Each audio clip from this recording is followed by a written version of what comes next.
Board of Trustees. Today's Tuesday, December the 11th. We are present at the USD Boardroom, 201 Lindenwood. Jed Gilpin here for the record, Javier Montemayor. Items 1A are to be reviewed by the Instructional Committee with recommendations for action at the next regular board meeting. A, there's no action items, okay. B, items to be reviewed by the Instructional Committee for information only.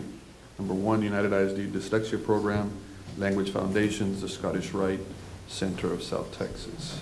Yes, Mr. Montemayor, Mr. Gilpin, Mersanti, members of the audience, at this time our Director for File for Dyslexia will present information on the recently adopted dyslexia program, which is a Language Foundation, Scottish Rite Center. Ms. Perez. Good evening, board members and Mr. Santos. This evening I'm going to provide some information on the new dyslexia program, Language Foundations, and I'm going to give you a brief description of each one of them as well. As we look over here, what I did, I went ahead and put them side by side so you could see each one of them and what each one of them has in common. If you look at, I highlighted and I didn't read, each one of them has the Orton-Gillingham method and the multisensory approach, which is required by the Texas Dyslexia Handbook from the dyslexia law. And also each one of them has the instruction 4 to 5 times a week. Each one of them has to have 45 minutes to 60 minutes a day. And what sets them each apart, I would say, would be very specific. If you look at Language Foundations, it has 125 lessons. It takes about a year or two to finish the program. It depends on the student. Sometimes you have to break it down to shorter, actually chunk the lessons for students who are a little younger. Also, if you look at MTA, which is Multisensory Teaching Approach, that one has 145 lessons and also takes about 1 to 2 years to finish the program. And if you look at NIHouse, it takes about, this one depends on the students as well, but it takes a little longer. It's about 3, 4, maybe even 5 years to finish the whole program. And Aspire is also about 4 or 5 years to finish the program. So if you look at the first two, it's about a year or two. The first one, Language Foundations, actually has a option to have a license as a practitioner. MTA had no option for licensing. NIHouse also has an option for licensing for dyslexia teachers. And Aspire also did not have an option for licensing. Each one of them focuses on phonemic awareness, phonics, reading, spelling, grammar. So all of them have the same thing. And I wanted to show that each one of these programs are basically the same. It just differentiates in the number of lessons that they have, the length of time, and it takes for the teacher to be prepared for this and also for the students to finish the program. And also, the other thing we were looking at was that for Language Foundations, the district did not have to buy any additional materials. With the dyslexia program we were using, the dyslexia training program, we had to buy consumables every single year. So the campus had to set money aside for the dyslexia teachers in order to get those materials ready. MTA also, we didn't have to buy any additional materials. NIHouse, the same thing. And Spire, we did have to buy more materials for that. So we looked at each one of them, and if you look at it, I mean, each one of them comes from the Scottish Rite Hospital of Dallas, and it's mirrored on the alphabetic phonics. So each one of them has the same thing. If I may, Ms. Perez, and the ranking on top, that was ranked by the teacher committees, correct? Yes, exactly. We ranked them according to how we looked at different things when we were looking at the programs, and I'll go over them. It's the professional development support that each one of these centers would provide. We also looked to see if each one of these programs met the requirements from the Dyslexia Handbook. The time frame for teacher training and preparation, and preparedness of each one of these programs as far as when they came, the committee came to present to our teachers and to the district. I would say each one of them was pretty prepared, some more than others. One of them was completely unprepared to provide all the information, and that was NIHouse. They did not provide everything. It did not explain the program to us to where the committee could actually make that determination. Even though MTA was on a phone conference, they did provide a lot of information, and we were able to make those decisions that way. So those are the different things that we looked at. And as far as the rationale,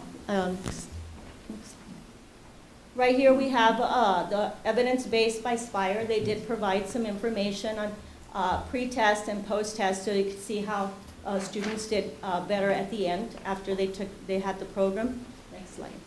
And this one was provided by Scottish Rite Center of South Texas, and it also shows this is the Lexile level of some students and how they were at a 200 and went up to a 292 at the end of the year. And this one also, where it does like a benchmark at the beginning, middle, and at the end of the year, and it shows how the students are doing better at the end of the year. Next slide. And this is individual students, so you could see where they started with the blue and with the orange, where they ended up at the end of the year. So they did provide. Aspire did not provide any evidence-based, and NIHouse did not provide any to us.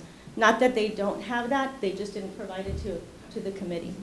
And the rationale really is the time it takes for teachers to be prepared, which was a year for this one.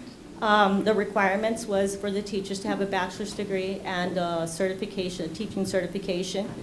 Also the transition from the videos to this program, the teachers felt that it was easy to transition from the videos to this program. The qualified instructors from the Scottish Rite Center of South Texas actually came here to Laredo, provided the professional development. They're very, very good with the teachers. Teachers can pick up the phone. They answer any questions they have. The other programs were either had to go to them or it was a hybrid online and part over here. So that was another reason why we decided on this one.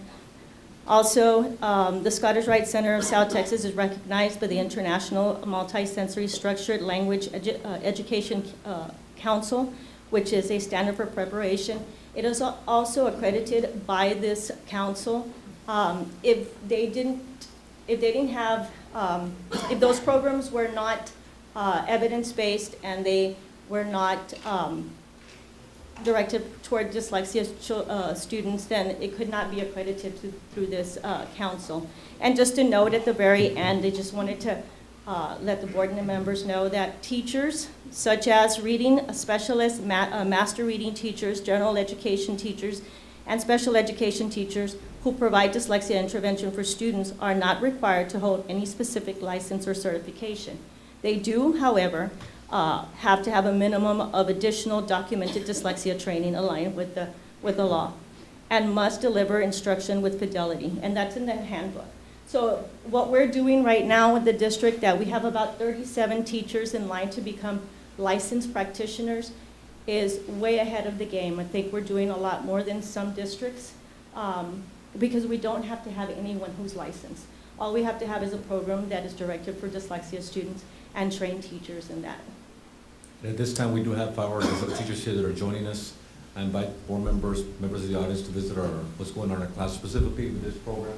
Our teachers are really taking the bull by the horns, and we expect very good outcome with this program. Before we begin, we put this item on the agenda for the benefit of some of the public who are concerned that perhaps, the language foundations that we have right now was, not fair or not in the best interest of our students. That's why this item ended up on the agenda. Is there any public comments? No, sir. I don't believe they're even here today. But from what I understand, in being very succinct in my memory, but the prior program that we had was in the early 1980s. Is that correct? 85, It yes. had not been updated, it was old videos that were being used to run this dyslexia program. Is this dyslexia program more of a hands-on program? Absolutely. Does it meet the requirements of all our most current needs of our students? It's mostly done in small groups, and it's rotation students that come in. And I've seen it firsthand. It's better as well. We feel it's very effective working with our kids, more than one-to-one, because it's a small group. I think the biggest group they have in the banana table is what, 5 or 6? 5 or 6, and yes, because it's multi-sensory, there's different ways of teaching that uses the senses of the students. So it's very interactive. It's one-to-one with the students instead of a video doing it. And the fact that we have some technology in the classroom as well, all the teachers got interactive lab panels. The kids love that too, so it does help. I'm not going to pretend to know, Mr. Gonzalez, that I know the difference between any of the programs, but I do respect that a committee was formed of teachers who deal directly with dyslexia students. What was the makeup of the committee? It was, how many teachers now? The makeup of the committee, there were 16 people, and it was dyslexia teachers, campus administration, and also CNI administration, dyslexia, 504 dyslexia department, and school improvement. And all these different programs had the opportunity to present Every single program had an opportunity. and present their program and showcase the benefits of each program. And the committee also was allowed to ask questions, to probe them, and so forth. And so, what was it unanimous? Was it a majority of the committee voted for? I would say it was unanimous. It was unanimous. I mean, of course, some of the other ones came in first, second, so we had to figure that out. But unanimously, Language Foundations came in first. First. Ranked, yes. And that is what I guess everyone's, the ladies in red over here, I'm assuming are your dyslexia teachers there. Yes, They're sir. all nodding that it's a good program. I respect the committee's wishes. I don't pretend, again, to know that I don't handle this kind of stuff. And so, y'all are the ones in the trenches, so to speak, and if that's what the committee wishes, and that is what I would support. And the group of teachers that was there, they were experienced dyslexia teachers. We have Kathy Medicine people that were here, have been doing dyslexia for many years. They can compare and contrast, and you can ask them. I mean, they're very happy with the program that we have right now in place. I just wanted to also mention the program that the teachers are actually going through is like a master's program. They have to have reflective papers. They have to read different articles. They have to turn in transcripts. They have to do 5 videos where the ladies from the Scottish Rite Center actually critique their videos. They have to take direction. They tell them what to fix. Then they go to the next one. And they'll continue to provide that staff development or professional development to the teachers until they take their license exam in May. I'm completely satisfied. I know I've had calls from advocates before promoting one program over the other, and I've pretty much mentioned, hey, this is what the committee selected. This is what the committee voted on. I'm not going to go against the individuals that are on there, that are on the front lines and working with our dyslexia students, and this is what they're comfortable with. And it may be that in the future some of these other programs may change, and that may be a benefit to our kids. I'm not too sure, but until that time, I will gladly support the committee's We appreciate the support. Thank you. I don't know if anybody else had any questions. Mr. Ramirez, Juan Roberto Ramirez is here. Thank you. Thank you. Montemayor, thank you, sir. Good evening, Mr. Montemayor, Mr. Ramirez, Mr. Gilpin, This Mr. is Santos. item number 2, College Academic Readiness Summary for 2017-2018. I'd like to go to the next slide. I'll give you an update on how we're assisting students prepare for college, how we're doing that by looking at advanced placement results, dual credit concurrent enrollment results, and of course the SAT, ACT, and PSAT. This slide shows pretty much the number of exam grades that were reported this past summer or past year was 2996. Number that scored on AP exams, qualifying scores was 1,324, which is 44%. We had a number of 287 number of 5, 468 number of 4s, 569 number of threes. In total, we have 1,786 students taking the AP exams.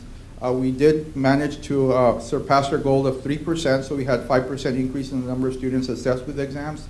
And we also surpassed the other 3% increase of, we got 11% increase in the number of assessments meeting criteria. The next slide pretty much shows how our students compare versus the state and the globe, actually, because it's international exam. You'll notice that the lines in red indicate the number of students, percent of total AP students with scores of 3 or better.